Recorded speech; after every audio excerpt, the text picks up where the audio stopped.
Baik, Bung Rocky, terima kasih atas waktu yang telah disediakan. Assalamualaikum warahmatullahi wabarakatuh. Waalaikumsalam warahmatullahi wabarakatuh. Alhamdulillahilladzi anzala al-Qur'ana tanzila aw zida alaihi wa rattilil Qur'ana tartila. Allahumma salli wa sallim ala sayyidina Muhammadin wa ala alihi wa sahbihi ajma'in, amma ba'du. Yang terhormat dan yang sama-sama kita muliakan Dekan Fakultas Tarbiyah, Bapak Dr. Haji Baitir Rahman MA, matta'anallah bituli hayati. Kemudian yang saya hormati, yang saya muliakan, Ustazah Dr. Suratul Khairiyah, atau sapaan sayang saya adalah Bunda, karena beliau ini adalah bundanya warga kompak, yang selalu mendedikasikan waktunya untuk memotivasi, membimbing, sekaligus mengajarkan kita untuk tetap istiqamah. Juga tidak lupa kepada penulis buku yang sangat luar biasa, sudah masyhur namanya, yaitu Pak Kiai Haji Agus Nurqawim SQ MPDI. Pak Doktor ya, sudah menjadi doktor, subhanallah. Kemudian juga kepada tidak lupa kepada dosen yang keren, kece kalau kata kita, muda tapi secara intelektual beliau sudah tua sebetulnya, yaitu Bapak Dr. Jamil Abdul Aziz. Dan kepada Bung Rocky sebagai moderator, juga Bapak Ibu sekalian, dan juga rekan-rekan mahasiswa dimanapun berada, terutama alhamdulillah ada partisipan dari Kepulauan Riau, dari Karimun, dari Samarinda, dan kawan-kawan semua yang ikut berpartisipasi di sini. Buku yang akan kita bedah di sini adalah buku Menjadi Penghafal Al-Quran, Dicintai Allah Dunia Akhirat. Ketika pandangan pertama saya melihat buku ini, menurut saya sangat luar biasa. Pak Kiai Agus ini membuat judul buku yang penuh dengan nilai filosofi yang sangat mendalam. Bagaimana tidak, teman-teman, berdasarkan dasar asumsi yang saya bangun ketika melihat kalimat menjadi penghafal Al-Quran dicintai Allah dunia akhirat, ini ada dua. Yang pertama, ada kalimat yang dimahdzuf, ada kalimat yang dibuang. Sebagaimana kita ketahui, kalau di dalam kebiasaan bahasa Arab, saat kita membaca al-babul awal, kita artikan ini adalah bab pertama, yang dimana ada kalimat yang dimahdzuf, ada kalimat yang dibuang, yaitu hadza al-babul awal, membuang mubtada, menetapkan khobarnya saja. Sebagai contoh yang lain, misal dalam kalimat la ilaha illallah Muhammadur Rasulullah, maka hakikatnya la ilaha itu membuang kalimat la ma'buda bihaqqin illallah. Tidak ada yang berhak disembah kecuali Allah Subhanahu wa taala. Atau kita lihat perumpamaan dalam Al-Qur'an. Sebagaimana dalam surah Yusuf, salah satunya ayat ke-82, Allah berfirman dengan firman-Nya, was'alil qaryatal lati kunna fiha wal 'ira allati aqbalna fiha. Tanyakanlah kepada Al-Qaryah. Tapi yang dimaksud adalah ahlal qaryah, penduduk kampung. Ada kalimat yang dimahdzuf, yaitu mudhaf, kata ahlun, ahlal qaryah. Tanyakanlah kepada penduduk kampung. Nah, menurut Abul Baqi Al-Akhbari, fungsinya adalah li'anna al-ma'na la yaltabis. Karena maknanya tidak rancu, cukup, tidak ditetapkan, namun mudah dimengerti. Ini menghindari likasratil isti'mal, pemborosan kata dalam bahasa. Nah, keindahan ini terdapat di dalam judul buku yang dikarang oleh guru kita yang mulia, Pak Kiai Haji Agus Nurqawim ini. Menurut saya begitu. Menjadi penghafal Al-Quran, dicintai Allah dunia akhirat. Ini indah sekali. Sungguh indah. Saya yakin itu. Apa kata yang hilang? Kata yang hilang menurut saya agar, la'alla, bimakna taroji' tentunya bukan tamanni. Agar menjadi penghafal Al-Quran, dicintai Allah dunia akhirat. Itu dasar asumsi yang pertama. Kemudian yang kedua,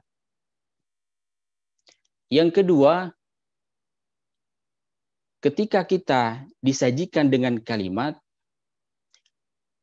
menjadi penghafal Al-Quran, dicintai Allah dunia akhirat, maka akan ada mafhum mukhalafah. Kalau ini istilah Bung Rokinya mafhum mukhalafah.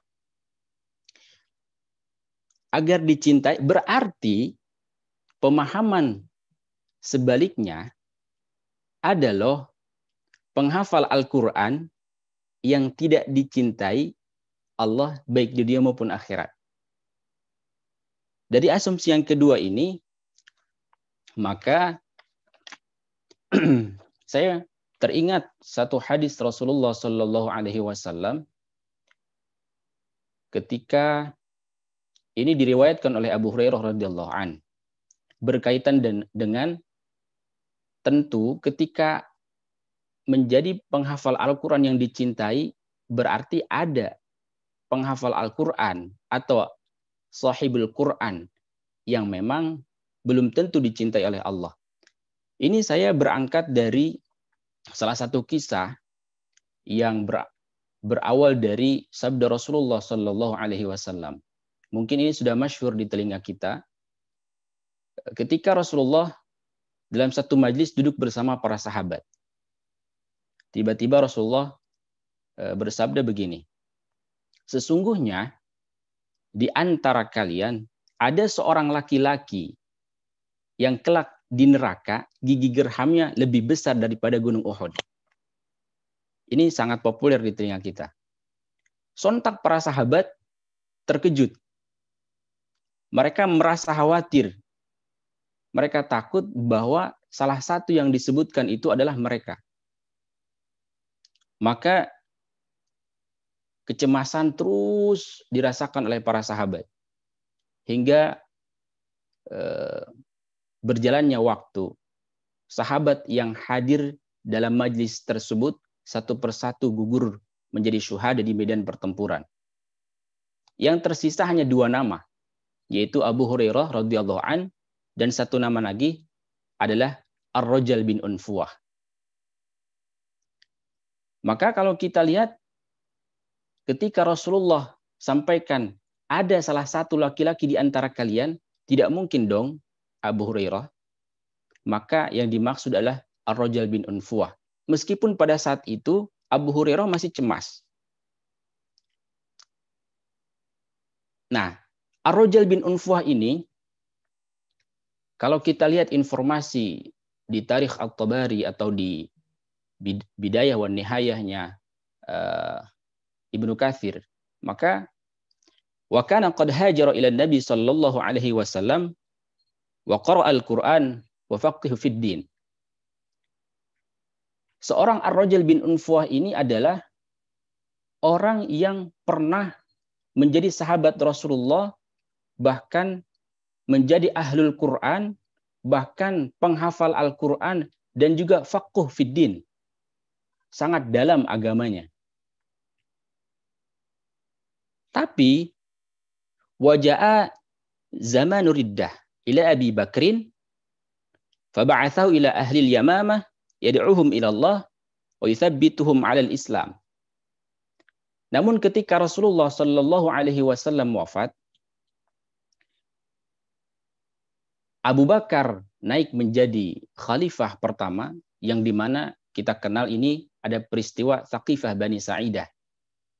Ada satu taman di depan pelataran Masjid Nabawi, taman yang sangat rindang, banyak pepohonan, kicauan burung pun ada di sana. Itu terjadi, ada namanya peristiwa Thaqifah Bani Sa'idah. Kalau dalam sudut pandang syariah, ini adalah awal mula terbentuknya Dewan Perwakilan Daerah. Begitu kira-kira. Kalau di zaman pasca Rasulullah wafat, zaman sahabat. Nah, setelah Abu Bakar menjabat atau menggantikan Rasulullah yang sudah wafat, maka terjadilah yang namanya riddah. Banyak orang-orang yang murtad. Banyak yang mengaku nabi palsu. Nah, ini disebutnya dengan yang kita kenal perang riddah. Maka dalam satu versi, Abu Bakar ini memerintahkan kepada Ar-Rajal bin Unfuwah untuk mendatangi penduduk Yamamah. Agar apa? Mendakwahi mereka, yad'uhum ilallah, mengajak kembali kepada Allah, wa yathabbituhum al-Islam, dan kembali tetap dalam keislamannya. Namun dalam versi lain mengatakan bahwa Ar-Rajal bin Unfuwah sendiri yang menawarkan diri kepada Abu Bakar untuk mendakwahi Musailamah al-Kadzab dan penduduk Yamamah. Namun Ar-Rajal bin Unfuwah ini mendapat tugas yang sangat mulia, tapi juga berat. Dengan kapasitas keilmuannya, mendapat kepercayaan untuk mendakwahi orang-orang yang murtad. Namun apa yang terjadi?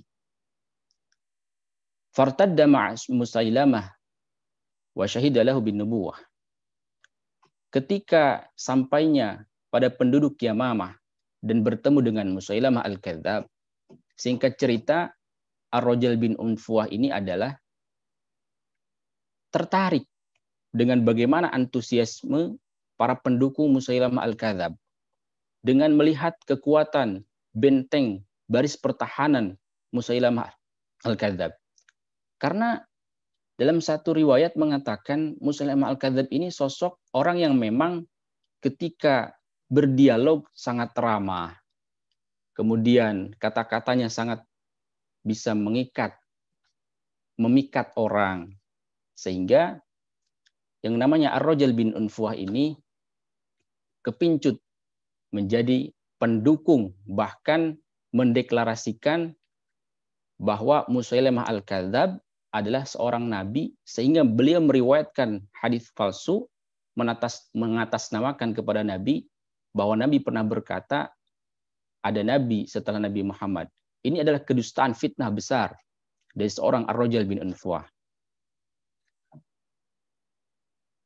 Lalu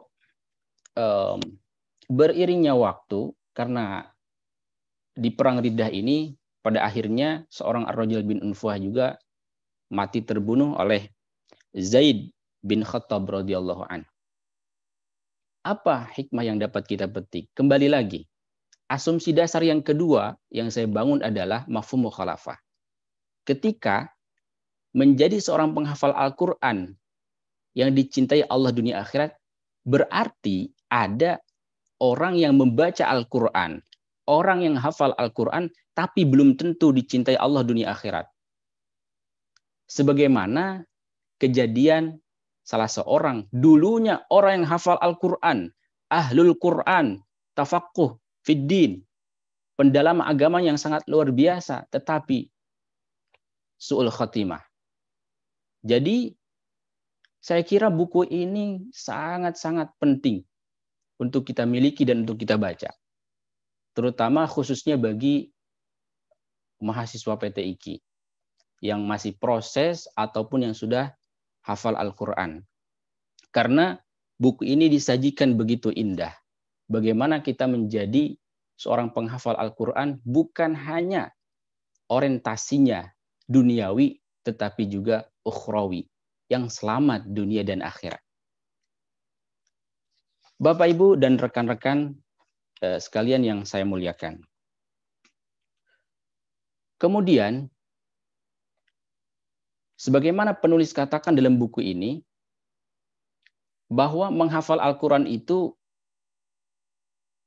ada dua dimensi, yaitu dimensi dunia dan juga dimensi akhirat. Tidak hanya dimensi dunia, tapi juga dimensi ukhrawi. Oleh karena itu, dalam menghafal Al-Quran dibutuhkan tips-tips, kemudian metode yang tepat, dan murojaah yang layak, yang ideal, sehingga menghasilkan kualitas yang baik bagi penghafal Al-Quran. Lalu, keistimewaan yang lain dalam buku ini adalah betul-betul dilengkapi dengan dalil baik dari Al-Quran maupun As-Sunnah, bahkan juga pendapat-pendapat para ulama. Sehingga ketika saya baca, sebagai contoh misalkan di dalam bab keutamaan menghafal Al-Quran, maka dari hadis-hadis yang ditampilkan dalam buku ini, saya bisa berkesimpulan bahwa istilah hafidhul Quran, istilah penghafal Al-Quran itu ternyata di dalam hadis banyak sekali peristilahannya. Ada sahibul Quran, ada istilah hamilul Quran, kemudian ada istilah ahlullah, ada istilah al-mahiru bil Quran. Nah, istilah-istilah ini saya dapatkan ketika membaca sajian-sajian hadis yang dicantumkan oleh penulis di dalam buku ini. Lalu kemudian ada yang lebih menarik lagi, bahwa kenapa pentingnya kita memiliki buku ini. Bukan saya mempromosikan, Pak Agus ya, tetapi saya jujur dari hati. Karena begini teman-teman, saya lebih nikmat membaca buku yang dikarang oleh orang yang memang pakar dalam bidangnya. Dalam hal ini yaitu Kiai Agus. Bicara tentang menghafal Al-Quran, beliau pun hafal Al-Quran dan dengan segudang prestasinya. Bahkan ketika saya melihat kisah beliau ini sampai meneteskan air mata begitu. Di buku ini terdapat kisah inspiratif dari seorang penulis. Nah, kemudian ada hal lain, semisal dalam buku ini juga disinggung tentang bagaimana ada satu tren di masyarakat hafal secepat kilat. Beliau mengkritisi tetapi dengan bahasa yang sangat cantik dan indah. Dalam problematika menghafal Al-Quran, salah satunya terburu-buru, ingin menguasai hafalan. Ini seperti ada kasus menghafal 1 bulan hafal Quran, 3 bulan hafal Quran, maka secara hitungan idealisnya itu sangat bagi umumnya masyarakat mungkin sulit dilakukan. Sekalipun itu sudah menjadi konsumsi masyarakat yang mungkin belum mengetahui bagaimana proses panjangnya menghafal Al-Quran. Kemudian itu terdapat di halaman 26 tentang menghafal Al-Quran yang begitu cepat ini. Itu terdapat di dalam halaman 26. Maka ketika penulis menyinggung persoalan tentang menghafal cepat ini, saya sendiri teringat satu ayat dalam surah Al-Qiyamah ayat 16 dan 18. Allah bilang, "La tuharrik bihi lisanaka lita'jala bi. Inna 'alaina jam'ahu wa Qur'anah. Fa idza qara'nahu fattabi' Qur'anah." Al-ayah. Lalu kemudian ada hal yang lebih luar biasa lagi, saya kira. Dari seluruh topik-topik pembahasan yang ada dalam buku ini, salah satunya beliau ini mengikuti trending masa kini. Ada di halaman 35, itu beliau menuliskan faktor eksternal atau yang mempengaruhi aktivitas menghafal Al-Quran. Beliau dengan memilih ada 7M. Kalau sekarang kan ada 3M. Memakai masker, menjaga jarak, dan menikah lagi. Astagfirullah. Kepleset, mohon maaf. Apa tuh ya? Memakai masker, menjaga jarak, mencuci tangan. Insya Allah saya istiqomah.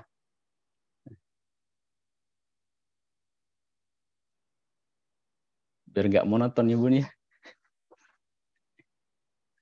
Ini Pak Jamil nggak salah menunjuk saya jadi pembedah buku Pak Kiai Agus. Sedangkan secara levelitas intelektualnya, aduh saya tidak ada apa-apanya. Ibarat butiran debu dengan Pak Kiai Agus ini.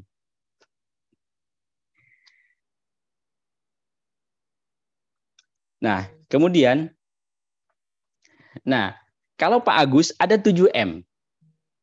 Faktor eksternal dalam menghafal Al-Quran ada 7M. Memilih guru, yaitu pasti. Jangan salah memilih guru. Kalau gurunya salah, bagaimana muridnya? Gurunya harus mesti levelnya kalau bisa sudah menjadi wali. Seperti padekan kita. Walinya mau autad ke, mau kutub terserah. Kemudian ini ada redaksi yang sangat menarik. Ada redaksi yang sangat menarik. Mohon maaf Bung Rocky kalau waktunya sudah mau habis, mohon diinstruksikan saja. Ya. Menikah lagi bagi yang sudah nikah, yang belum nggak bisa-bisa ya. Baik. Memilih guru yang bagaimana kriteria memilih guru itu? Beliau juga menganalogikan bagaimana perjalanan Nabi Musa bertemu dengan Nabi Khidir. Nah, kemudian kata beliau, ulama, hafiz, mantap, dan bagus bacaannya. Ingat, ulama, hafiz, mantap, dan bagus bacaannya. Itu memilih guru. M yang pertama. Kemudian, saya tidak perlu menjelaskan isi buku ini. Yang berkapasitas untuk menjelaskan adalah Pak Kiai Agus sendiri. Saya hanya sebagai mereview saja. Maka 7M ini memilih guru, kemudian memilih mushaf, lalu memilih teman, ada memilih tempat, lalu memilih waktu, memilih yang akan dihafal, memilih makanan dan minuman. Itu berpengaruh. Makanan dan minuman yang kita masukkan ke dalam perut kita itu berpengaruh. Ini sangat luar biasa saya kira. Maka buruan beli buku ini. Ini pembedah kayak gimana ya nyuruh beli buku. Baik. Nah, yang paling mencengangkan teman-teman dan Bapak Ibu sekalian dan saudara-saudara yang dari luar Jawa, di halaman 35. Mohon maaf, di halaman 55. Di halaman 55 ini, beliau tidak hanya menyentuh di ranah internal penghafal Al-Quran, tapi juga menyentuh tentang bagaimana gejolak tantangan anak muda masa kini. Problematika menghafal Al-Quran. Yang beliau salah satunya di poin tidak ada pembimbing yang memberi semangat pada saat kita lesu dan lemah. Nah, itu adalah ada beberapa upaya yang bisa dilakukan untuk menghadapi problematika dalam menghafal. Salah satunya di poin F itu adalah pacaran adalah satu hal yang menjadi tren kaum muda. Bukan cuma tren ini, penyakit masyarakat ini, penyakit sosial. Jadi saya pernah melihat satu topi di antara salah satu mahasiswi yang tulisannya Gerakan Indonesia Tanpa Pacaran. Itu bagus sekali Bung Rocky. Mari kita perbanyak itu. Nah, bagus itu. Makanya bagi saya ini menarik sekali. Di halaman 55 ini penulis mengatakan pacaran adalah satu hal yang menjadi tren kaum muda. Begitu juga para penghafal. Nah ini yang nggak enaknya, begitu juga bagi para penghafal. Manusiawi ya. Nah, ini kasus klasik yang terjadi pada penghafal Al-Quran khususnya. Umumnya mahasiswa dan mahasiswa PTIQ. Kalau dulu cuma mahasiswa, kalau sekarang ada mahasiswinya. Jadi kalau dulu pasangan klasik PTIQ-IQ, kalau sekarang PTIQ-PTIQ. El Clasico ya. Alhamdulillah saya dapat IQ juga. Nah, ada kalimat atau redaksi yang sangat menarik. Kata penulis, apabila memungkinkan, maka hindarilah berpacaran. Ini bukan berarti membolehkan ya teman-teman. Menurut penulis, mungkin di sini ada kalimat apabila tidak memungkinkan, maka berpacaranlah secara islami. Ini berpacaran secara islami ini adalah salah satu kalimat larangan yang sangat elegan. Karena pacaran itu nggak ada yang islami. Mana mungkin pacaran islami? Ada judulnya pacaran syar'i, misalkan pacaran islami. Ini harus dipahami, makanya saya bilang Pak Kiai Agus ini bahasanya penuh dengan filosofi yang sangat indah. Maka menggetarkan jiwa. Oke. Saya terganggu dengan chattingan, tidak terganggu sih, ada chattingan tadi cepat saya baca. Maka ini harus diartikan bahwa hakikatnya penulis ingin menyampaikan tidak ada pacaran secara islami, Bung Rocky. Jadi untuk menjadi penghafal Al-Quran harus terbebas dari penyakit yang namanya pacaran. Begitu kira-kira. Saya pun dengan senyuman gitu ngomongnya. Kemudian, khawatir ini kebablasan terlalu banyak. Bunda dan Ibu dan rekan-rekan Bapak Ibu sekalian yang dimuliakan Allah. Tadi saya berbicara tentang keistimewaan buku ini.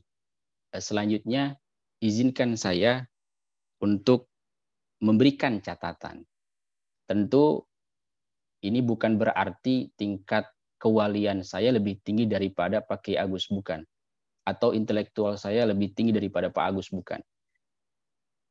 Ibarat begini, saya teringat ketika salah satu dosen favorit kita, Pak Kiai Haji Dr. Muhsin Salim, kalau ngajar qiraat, kalau ada mahasiswa bagus qiraatnya, bacaannya bagus, tapi suaranya jelek. Suaranya kurang bagus gitu. Maka beliau bilang, kamu cocoknya jadi juri, bukan jadi peserta. Berarti juri itu bukan berarti talentanya lebih baik daripada peserta. Maka catatan saya ini bukan berarti saya secara intelektual lebih tinggi daripada Pak Kiai Agus. Baik, yang pertama dari desain buku ya. Dari desain buku ini saya sih sangat nikmat melihatnya.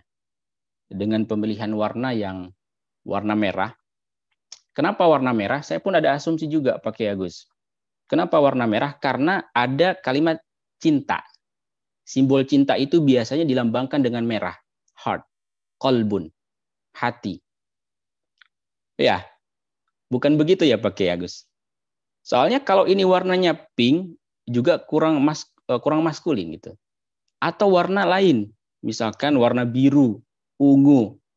Sehingga tepat warnanya merah karena ada kalimat cinta. Cinta disimbolkan dengan warna merah, biasanya seperti itu. Namun ada mungkin ini tipe, jadi di kalimat M itu tidak ada titik, langsung MPD titik I titik. Kalau berdasarkan panduan penulisan M titik PD titik I. Kalau di buku yang saya terima. Lalu kemudian pada halaman 8. Pada halaman 8 kita bisa lihat di sini ada kutipan hadis Iqra'ul Quran fa innahu ya'ti yaumal qiyamati syafi'an li ashabi. Penulis mengatakan, menjelaskan dari hadis tersebut, sesuatu yang bernada perintah mengandung arti bahwa sesuatu itu wajib dipenuhi.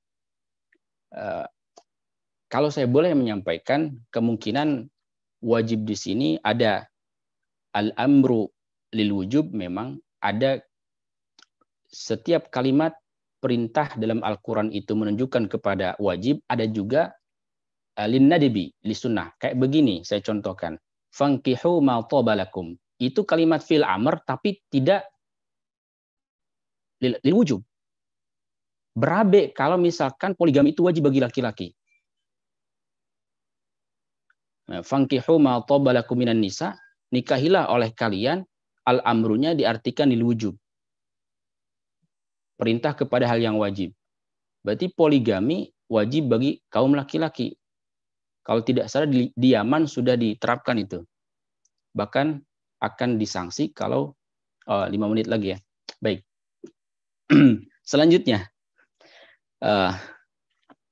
Mohon maaf kalau tidak terlalu formal ya. Kemudian selanjutnya, dari awal sampai akhir, saya baca dalam buku ini, saya tidak menemukan kutipan ayat yang sangat sering sekali digunakan, bahkan menjadi ikon ketika bicara tentang menghafal Al-Quran. Yaitu, Inna nahnu nazzalna dzikra wa inna lahu lahafidhun. Lalu kemudian, di halaman 17, ketika saya membaca hadis yang penulis kutip dari Abu Daud, Sunan Abu Daud ya, juz 2, ini nomor hadisnya adalah nomor hadis 1453. Mohon maaf, mohon dikoreksi nanti oleh Bunda kalau ada kekeliruan dari saya. Ada hadis man qara'al Qur'an wa amila bima fihi ulbisu. Ini di dhammah, ulbisu. Setelah saya cek dulu karena ini hadis bukan hanya diriwayatkan oleh Abu Daud, ada Ahmad, ada Tirmidzi. Bahkan kenapa saya melihat ulbisu itu perlu dicek ulang, karena yang saya hafal ulbisa. Ulbisa walidahu tajan yaumal qiyamah. Mungkin ini bisa dicek ulang apakah ulbisu atau ulbisa. Kalaupun dilihat dari sisi gramatika bahasa Arab, kalimat majhul dari wazan akrama, ukrimu, ukrima atau ulbisa, ulbisu. Tapi hadis-hadis yang saya jumpai semua berharokat fathah. Lalu kemudian di halaman 31,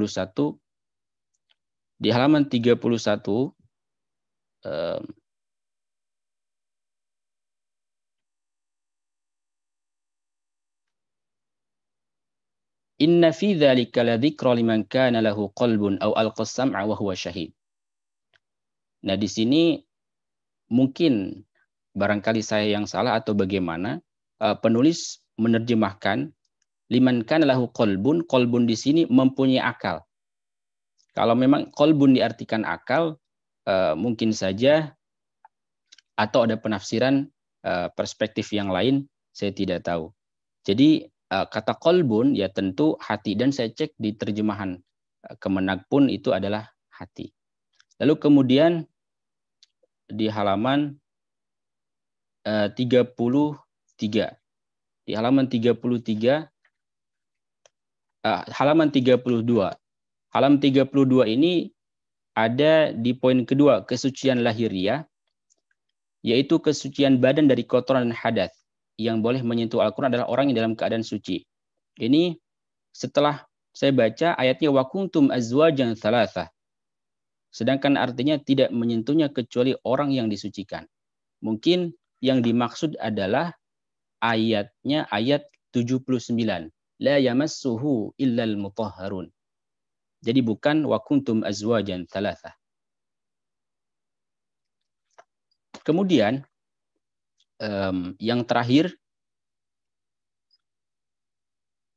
itu terdapat di halaman 78-79 tentang redaksi yang sama. 78-79 tentang redaksi yang sama. Di sini ada kalimat takrir sesuai kebutuhan. Kemudian di halaman berikutnya juga ada Di halaman 80 takrir sesuai kebutuhan. Di halaman 79 ada metode takrir melihat mushaf dan tidak melihat mushaf. Kemudian juga di halaman 81 takrir dengan metode. Begitu ada sedikit kemiripan. Baik, Bapak Ibu sekalian yang saya muliakan, sebagai penutup dari pemaparan saya ini, setelah saya baca dari buku ini, walau bagaimanapun catatan yang saya berikan tentu tidak mengurangi keistimewaan buku ini. Ketika melihat bagaimana menjadi penghafal Al-Quran yang dicintai Allah dunia akhirat, maka menurut saya, di sini menurut kami, inti pada buku ini ada di bab 7. Itu silahkan dibaca. Di bab 7 bagaimana motivasi duniawi dan bagaimana motivasi ukhrawi. Dan catatan terakhir, ini sebagai penutup, saya teringat ketika kita belajar salah satu kitab Sulamun Nawraq, Abdul Rahman Al-Ahdar pernah mengatakan, idraku mufradin tasawurin ulim, wadarku disbatin bitasdiqin musim. Ilmu itu ada ilmu tasawur dan tasdik. Maka kalau buku ini saya asumsikan sebagai ilmu tasdik, bahkan bin nazari, tasdik nazari. Artinya begini, kenapa penting memiliki dan membaca buku ini? Karena pengarangnya adalah seorang yang pakar dalam bidangnya. Orang yang berbicara dengan keilmuan yang mumpuni itu sangat berkualitas isinya. Begitupun dalam buku ini. Maka lahirnya buku ini tentu melalui intuisi, melalui pengalaman. Maka ketika orang bicara tentang metode menghafal, bagaimana menghafal, kalau dia tidak hafal Quran, itu tidak akan orang percaya. Kalau orang bicara tentang hukum, tetapi background pendidikan dia bidang olahraga, itu tidak relevan. Maka beda dengan Pak Ki Agus ini, beliau membuat buku yang memang sesuai dengan kapasitas dan kepakaran beliau. Baik, saya kira itu, dan mohon koreksian dan arahannya dari Ustazah Bunda Eri. Selanjutnya, terima kasih. Assalamualaikum warahmatullahi wabarakatuh.